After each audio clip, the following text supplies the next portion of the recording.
নমস্কার বন্ধুরা, মামনির পাকশালায় আপনাদের অনেক অনেক স্বাগত।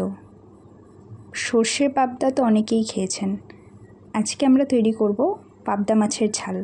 এটা একটু অন্যরকম, কিন্তু খেতে অসাধারণ। এভাবে আপনারা তৈরি করে দেখতে পারেন, আশা করি অনেক ভালো লাগবে। তাহলে চলুন তৈরি করে নেওয়া যাক পাবদা মাছের ঝাল। পাবদা মাছের ঝাল বানানোর জন্য আমরা 7টা পাবদা মাছ নিয়েছি। পাবদা মাছটা ভালো করে লবণ দিয়ে ধুয়ে নিয়েছি। এবার পাবদা মাছে 1 চামচ লবণ আর আমি 2 চামচ হলুদ দিয়ে মাখিয়ে রেখে দেব কিছু সময়। তারপরে মাছটাকে ভেজে তুলে নেব।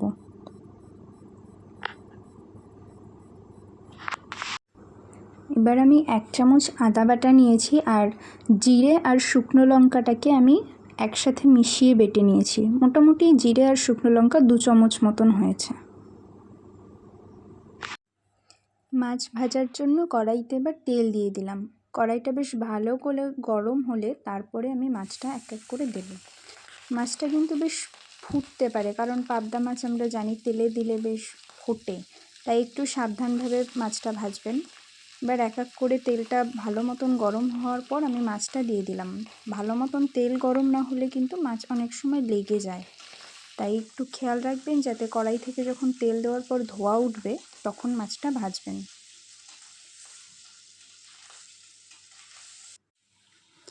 যে পাত্রে মাছগুলো রাখা ছিল হলুদ নুন মাখিয়ে, আমি সে পাত্রেই এক এক করে বাটা মশলাগুলো দিয়ে সামান্য একটু জল দিয়ে একসাথে মিশিয়ে নেব। এখানে কিন্তু আমি আর হলুদ অ্যাড করিনি, যখন ঝোল দেব তখন হলুদ অ্যাড করব।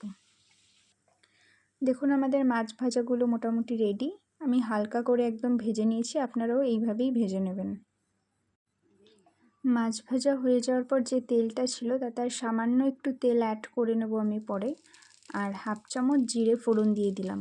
জিরেটা বেশ ভালো করে পুড়বে, তারপরে আমি যে মশলাটা মিশিয়ে রেখেছিলাম সেটা ঢেলে দেব। জিরেটা কিন্তু অনেকটাই আমাদের ভাজা ভাজা হয়ে গেছে, একটু ভালো মতন ভাজা হলে তারপরে দেব, তাতে একটা সুন্দর ঘ্রাণ আসবে জিরের। এবার আমি যে মশলাটা মিশিয়ে রেখেছিলাম সেটা দিয়ে দিলাম। আজকে এই রান্নায় আমি কিন্তু অনেকটা সময় ধরে মশলাটাকে কষাবো। চলুন দেখতে থাকুন আমার সাথে। আমি এবার মশলাটাকে বেশ কষিয়ে নেব। একটু একটু করে সময় ধরে কষাতে হবে মশলাটা, অল্প আছে, একদম অল্প আঁচ দিয়ে মশলাটাকে কষাবেন আপনারা। আমি এখানে প্রায় 2 মিনিট মতন মশলাটাকে কষিয়ে নেব। দেখুন জিরেটা কিন্তু বেশ ভালোভাবে ভাজা হয়েছিল, তার জন্য জিরেটা বেশ দেখা যাচ্ছে। অনেক সময় জিরে কিন্তু ভালো মতন ভাজা না হলে তরকারিতে দেখা যায় না, আর জিরের কোনো ঘ্রাণও আসে না, সেক্ষেত্রে একটা আষ্টে গন্ধ আসে, বিশেষ করে মাছের তরকারিতে। এক্ষেত্রে আমি জিরেটাকে ভালো মতন ফোড়ন দিয়ে নিয়েছি। এবার জিরেটা কিন্তু বেশ দেখা যাচ্ছে। একটু একটু করে মশলাটাকে আমি কষিয়ে নিচ্ছি। আমি কিন্তু এখনও হলুদ অ্যাড করিনি, তাতেই দেখুন কত সুন্দর লালচে রং এসছে। বোঝাই যাচ্ছে না যে আমি হলুদ অ্যাড করিনি এখনও। একটু একটু করে মশলা কষানোর পর আস্তে আস্তে তেল ছাড়ছে, বেশ অনেকটাই তেল ছেড়েছে তরকারির থেকে। আরও কিছু সময় আমি কষিয়ে নেব তরকারিটা।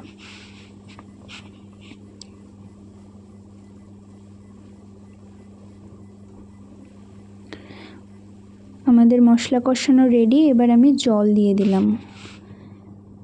যেহেতু ঝোলটা আমি মাখা মাখা করব, পাবদা মাছের ঝাল, তাই খুব বেশি একটা জল দেব না, অল্প পরিমাণেই জল দিয়েছি।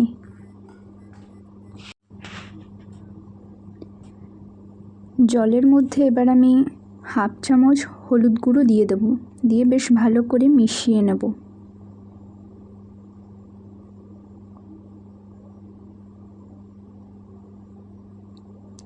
লবণটা আমি পরে অ্যাড করব, জলটা ফুটতে থাক। আর এই ফুটন্ত জলে আমি একটা তেজপাতা ছিঁড়ে দিয়ে দিলাম। আগের রান্নাগুলোতেও আমি বলেছি তেজপাতা কিন্তু ফোড়ন দেবেন না, এই ফুটন্ত জলে তেজপাতা দিয়ে দিলে এক অসাধারণ স্বাদ হয় তরকারির।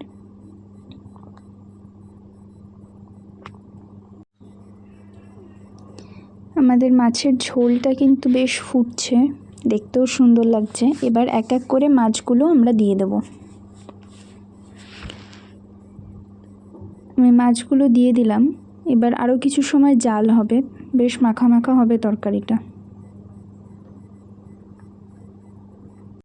মাছের ঝোলটা অনেকটাই টেনে গেছে। এবার আমি হাফ চামচ লবণ অ্যাড করে দিলাম। পরে লবণ দেওয়ার জন্য কিন্তু ঝোলে বেশি একটা লবণ হবে না, আর মাছের ভেতরেও খুব একটা লবণ ঢুকবে না। এবার আমি 2টো কাঁচা লঙ্কা চিড়ে দিয়ে দিলাম। আমাদের মাছের ঝোল কিন্তু মোটামুটি রেডি হয়ে গেছে। আর একটু জাল দিয়ে নেব। কাঁচা লঙ্কা যে 2টো দিয়ে দিলাম, কাঁচা লঙ্কা আপনারা চাইলে নাও দিতে পারেন। কাঁচা লঙ্কার একটা অন্য রকম ঘ্রাণ থাকে, তার জন্য আমি এক্ষেত্রে কাঁচা লঙ্কা দিলাম। দেখতেও বেশ সুন্দর লাগে। দেখুন আমাদের তরকারি কিন্তু আমরা নামিয়ে নিয়েছি।